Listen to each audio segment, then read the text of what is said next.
2 cup പാലും ഒരു 2 table spoon റവയും കൂടെ ഉണ്ടെങ്കിൽ നമുക്ക് വീട്ടിൽ തന്നെ കിഡിലിനായിട്ട് പുഡിംഗ് ഉണ്ടാക്കാവുന്നതാണ്. അപ്പോൾ നമ്മുടെ ചാനലിലെ വീട്ടമ്മമാരും അതുപോലെ തന്നെ കുക്കിംഗ് ബിഗിനേഴ്സും പിന്നെ കുക്കിംഗ് പാഷനായിട്ട് എടുത്തിട്ടുള്ള എൻ്റെ പോലത്തുള്ള കുറച്ച് ആൾക്കാർക്കും ഉള്ള വീഡിയോ ആണ് ഇന്നത്തെ നമ്മുടെ സിമ്പിൾ റെസിപ്പി ആയിട്ടുള്ള പുഡിങ്ങിൻ്റെ വീഡിയോ. അപ്പോൾ ഏകദേശം ഒരു 20, 25, 30 മിനിറ്റിൽ നമുക്കൊരു അരമണിക്കൂറിൽ എല്ലാ കാര്യങ്ങളും ക്ലോസ് ചെയ്യാൻ പറ്റുന്നതാണ്. അപ്പോൾ ഇത് നിങ്ങൾ എന്തായാലും ഉണ്ടാക്കി നോക്കുക, ഭയങ്കര ഈസിയാണ്. അപ്പോൾ നമ്മുടെ ചാനൽ ഇതുവരെയും സബ്സ്ക്രൈബ് ചെയ്യാത്തവരുണ്ടെങ്കിൽ സബ്സ്ക്രൈബ് ചെയ്യുക.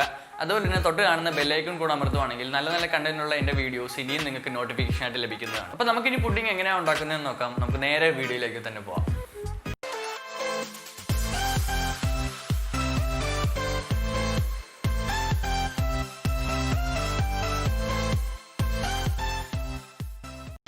അപ്പോൾ ആദ്യം തന്നെ ഞാനിവിടെ ഒരു വലിയ സോസ് പാൻ എടുത്തിട്ടുണ്ട്. അടുപ്പിൽ വെക്കുന്നതിന് മുമ്പേ നമ്മൾ അതിനകത്തോട്ട് ഒരു 2 കപ്പ് പാൽ ഒഴിച്ചു കൊടുക്കുന്നുണ്ട്. പാൽ ഏതായാലും കുഴപ്പമില്ല, നമുക്കിപ്പം മിൽമ പാൽ കിട്ടിയാലോ അല്ലെങ്കിൽ പശുവും പാലോ അല്ലെങ്കിൽ മിൽക്ക് മെയ്ഡ് ചേർത്ത പാൽ ചേർത്താലും ഒരു കുഴപ്പമില്ല. നമുക്കിനി 1 ടേബിൾ സ്പൂൺ നെയ്യ് കൂടി അതിനകത്തോട്ട് ചേർത്ത് കൊടുക്കാം. പിന്നെ ഞാനിവിടെ എടുക്കുന്നത് ഒരു 1/2 കപ്പ് പഞ്ചസാര. അതിനുശേഷം ഞാനിവിടെ പൈനാപ്പിൾ എസൻസ് ആണ് എടുക്കുന്നത്. ഇത് തികച്ചും ഓപ്ഷനിലാണ്. സാധാരണ ആൾക്കാർ പുഡിംഗ് ഉണ്ടാക്കുമ്പോഴത്തേക്കും വാനില എസൻസ് ഒക്കെയാണ് ചേർക്കുന്നത്. അപ്പം നമ്മൾ ഇച്ചിരി വെറൈറ്റിക്ക് ആയിട്ട് പൈനാപ്പിൾ എസൻസ് ആണ് ചേർക്കുന്നത്. ഒരു 2-3 ഡ്രോപ്പ് പൈനാപ്പിൾ എസൻസ് മതിയാവും. ഇനി നമുക്ക് ചെറുതായിട്ടൊന്ന് ഇളക്കി കൊടുക്കാം. ഇനി നമ്മളിവിടെ എടുത്തിരിക്കുന്നത് ചൈന ഗ്രാസ് എന്ന് പറഞ്ഞ സാധനമാണ്. ഒട്ടുമിക്ക ആൾക്കാർക്കും പരിചയം ഉണ്ടാകത്തില്ല. ചൈന ഗ്രാസ് എന്ന് പറഞ്ഞ പേര് കേട്ടാൽ തന്നെ ചൈന എന്നുള്ള പേരാണ് വരുന്നത്. കാരണം ഇത് ചൈനയുടെ അല്ല, തികച്ചും ഇന്ത്യയുടെ കേരള മെയ്ഡാണ് സംഭവം. ഇനി ഇതിൻ്റെ വിലയെന്ന് പറയുന്നത് ഒട്ടുമിക്ക സൂപ്പർ മാർക്കറ്റിലും കിട്ടും. ഇതിൻ്റെ വിലയെന്ന് പറയുന്നത് വെറും 44 രൂപയേ ഉള്ളൂ ഇതിൻ്റെ വില. ഇനി ചൈന ഗ്രാസ് എന്താണെന്ന് ചോദിച്ചു കഴിഞ്ഞാൽ അതൊരു വെജിറ്റബിളിൽ നിന്ന് എക്സ്ട്രാക്ട് ചെയ്യുന്നൊരു സംഭവമാണ് ചൈന ഗ്രാസ്. ഇത് പ്യുവർലി വെജിറ്റേറിയൻ ആണ്, നോൺ വെജ് ഒന്നുമല്ല. പിന്നെ ഇതിൻ്റെ ടെക്സ്ചർ എന്ന് പറയുമ്പം നമ്മൾ എടുക്കുമ്പോൾ തന്നെ ഇത് കറക്റ്റ് ഒരു പ്ലാസ്റ്റിക്കിൻ്റെ രൂപത്തിലാണ് സംഭവം കാണുന്നത്. ഇത് ശരിക്കും പുഡിങ്ങും ഇതൊക്കെ യൂസ് ചെയ്യാനായിട്ടാണ്. കാരണം സാധനം സെറ്റായിട്ട് വരാനാണ് നമ്മളിത് യൂസ് ചെയ്യുന്നത്. ഇനി ഞാനിവിടെ ഒരു കപ്പ് എടുത്തിട്ടുണ്ട്. അതിലേക്കൊരു പകുതി വെള്ളം ഒഴിച്ച് വയ്ക്കുക.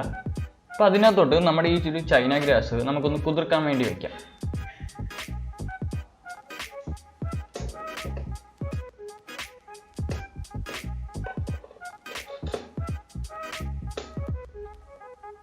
അപ്പോൾ ഏകദേശം നമുക്കൊരു 10-15 മിനിറ്റ് കുതിർക്കാൻ വേണ്ടി എന്തായാലും വയ്ക്കണം. അപ്പോൾ നമുക്കിനി ഈ ഒരു ചൈന ഗ്രാസ് നമുക്കൊന്ന് മാറ്റി വയ്ക്കാം. അതിനുശേഷം നമ്മുടെ നേരത്തെ എടുത്ത് വെച്ചിരിക്കുന്ന ആ ഒരു മിക്സർ നമുക്ക് നേരെ ഗ്യാസിലോട്ട് എടുത്ത് വയ്ക്കാം. ഒരു മീഡിയം ഒരു ലോ ഫ്ലെയിമിൽ നമുക്കൊന്ന് വയ്ക്കാം. അതിനുശേഷം ചെറുതായിട്ടൊന്ന് ഇളക്കി കൊടുക്കുക. ഒരു 15 മിനിറ്റിന് ശേഷം പാലൊക്കെ നന്നായിട്ട് ചൂടായിട്ട് വന്നിട്ടുണ്ട്. നിങ്ങൾക്ക് നോക്കുമ്പോൾ തന്നെ കാണാം പാലൊക്കെ നന്നായി തിളച്ച് വന്നിട്ടുണ്ട്. അപ്പോൾ ഇനിയും നിങ്ങൾ ഇളക്കി കൊടുക്കുക ചെറുതായിട്ട്. അതിനുശേഷം നമുക്കൊരു 2 ടേബിൾ സ്പൂൺ റവ വേണം. 2 ടേബിൾ സ്പൂണോ ഒരു 1.5 ടേബിൾ സ്പൂണോ റവ ചേർത്ത് കൊടുക്കുക. കാരണം റവ ചേർത്തതെന്ന് വെച്ച് കഴിഞ്ഞാൽ നമ്മൾ ഈ പുഡിംഗ് എടുത്ത് കഴിയുമ്പം നമുക്കൊന്ന് ചെറുതായിട്ടൊരു തരിതരിപ്പ് തോന്നും. നല്ല ടേസ്റ്റാണ് അത് കഴിക്കാനായിട്ട്. അപ്പോൾ അതിനുവേണ്ടി മാത്രമാണ് ഞാൻ റവ ഇവിടെ ഓപ്ഷനിലായിട്ട് ചേർത്തത്. ഇനി നമുക്ക് വേറൊരു സോസ് പാൻ വെച്ചിട്ട് നമ്മൾ നേരത്തെ എടുത്ത് വെച്ചിരിക്കുന്ന ആ ഒരു ഡിസോൾവ് ചെയ്ത് വെച്ചിരിക്കുന്ന ആ ഒരു ചൈന ഗ്രാസ് നമുക്ക് ഇതിനകത്തോട്ടൊന്ന് ചേർത്ത് കൊടുക്കാം. അപ്പോൾ നമുക്ക് ഈ പ്ലാസ്റ്റിക് പോലത്തുള്ള ആ ഒരു ചൈന ഗ്രാസ് നമുക്കൊന്ന് മെൽറ്റ് ചെയ്തെടുക്കാം. അപ്പോൾ നമ്മുടെ പാല് മറന്നു പോരുത്, പാലും ചെറുതായിട്ട് അപ്പുറത്തെ ഗ്യാസിൽ ഇളക്കിക്കൊണ്ടിരിക്കണം. അപ്പം നമ്മുടെ ചൈന ഗ്രാസ് ഏകദേശം ഇവിടെ മെൽറ്റായിട്ട് വന്നിട്ടുണ്ട്. അപ്പോൾ ഇനി നമുക്കൊന്ന് ഗ്യാസ് ഓഫ് ചെയ്ത് വയ്ക്കാം. ഗ്യാസ് ഓഫ് ചെയ്തതിന് ശേഷം ഒരു 2 മിനിറ്റ് കൂടരുത്, 2 മിനിറ്റ് ഒന്ന് തണുക്കാൻ വെച്ചതിന് ശേഷം നമ്മുടെ നേരത്തെ വെച്ചിരിക്കുന്ന ആ ഒരു മെൽറ്റ് ചെയ്ത ചൈന ഗ്രാസ് ഇതിലോട്ട് ചേർത്ത് കൊടുക്കാം. അപ്പോൾ ചൈന ഗ്രാസ് ചെറുതായിട്ട് കട്ട പിടിച്ച് പോയാലും നിങ്ങൾ ടെൻഷൻ അടിക്കേണ്ട ആവശ്യമില്ല. ഈ ചൂട് പാലിൽ ഇതൊന്ന് ഇളക്കുമ്പോഴത്തേക്കും ഇതൊന്ന് മെൽറ്റായിട്ട് വന്നോളൂ.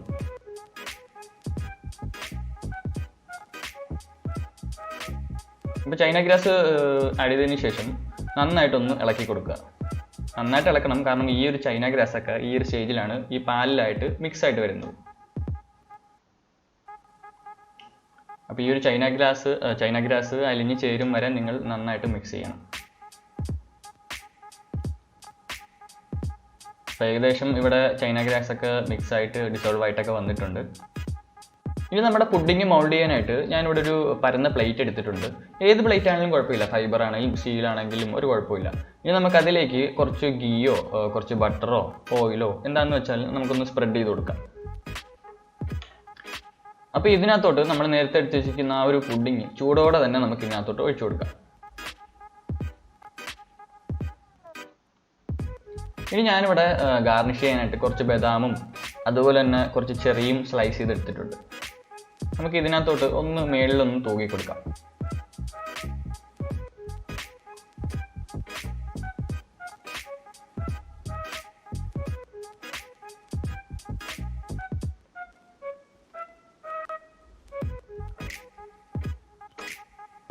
ഇനി ഒരു മണിക്കൂർ നമ്മൾ ഫാനിൻ്റെ അടിയിൽ റൂം ടെമ്പറേച്ചർ വെച്ച് കഴിയുമ്പം ഏകദേശം ഈ ഒരു സ്റ്റേജ് ആവും. അതായത് കറക്റ്റ് ഒട്ടിപ്പിടിച്ച് നമുക്ക് ഇരിപ്പുണ്ട്.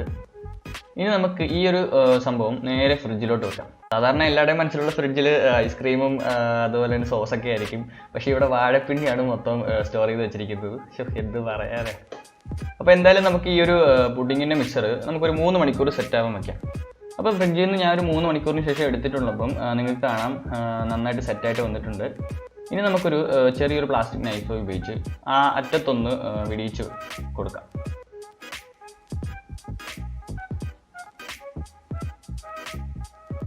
ഇനി നമ്മൾ പുഡിങ് ഒന്ന് കട്ട് ചെയ്യുവാണ്. നിങ്ങൾക്ക് ഏത് ഷേപ്പിൽ വേണമെങ്കിൽ കട്ട് ചെയ്യാം. സർക്കിൾ വേണമെങ്കിൽ സർക്കിൾ കട്ട് ചെയ്യാം, ട്രയാങ്കിൾ വേണമെങ്കിൽ ആ ഒരു ഷേപ്പിൽ നമുക്ക് മുറിച്ചെടുക്കാം. അപ്പോൾ ഞാനിവിടെ ചെറുതായിട്ട് കുറച്ച് സ്ക്വയർ ഷേപ്പിലാണ് മുറിച്ചെടുക്കുന്നത്.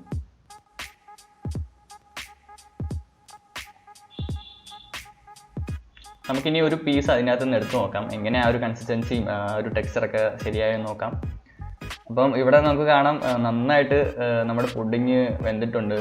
കറക്റ്റ് ആ ഒരു ചൈന ഗ്രാസിൻ്റെ എഫക്റ്റ് നമുക്ക് ഇതിനകത്ത് കാണാൻ സാധിക്കും. നമുക്ക് വേറൊരു പീസ് എടുത്തു നോക്കാം. അപ്പോൾ നല്ല രീതിയിൽ തന്നെ നമ്മൾ ഗാർണിഷ് ചെയ്തുകൊണ്ട് നല്ല ഭംഗിയുണ്ട് കാണാൻ. അതുപോലെ തന്നെ നല്ല ടേസ്റ്റാണ്, എന്നെ വിശ്വസിക്കും നല്ല ടേസ്റ്റാണ് ഇത് കഴിക്കാൻ. ഈ പൈനാപ്പിളിൻ്റെ എസൻസ് നമ്മൾ ചേർത്തുകൊണ്ട് നല്ല രീതിയിൽ ആ ഒരു ഫ്രാഗ്രൻസ്, പൈനാപ്പിളിൻ്റെ ആ ഒരു ഫ്രാഗ്രൻസ് നമുക്ക് കിട്ടുന്നുണ്ട്. അപ്പം നിങ്ങളിത് തീർച്ചയായിട്ടും വീട്ടിലുണ്ടാക്കി നോക്കുക. അത്ര കിടിലിനാണ് ഇതിൻ്റെ ടേസ്റ്റ് എന്ന് പറയുന്നത്.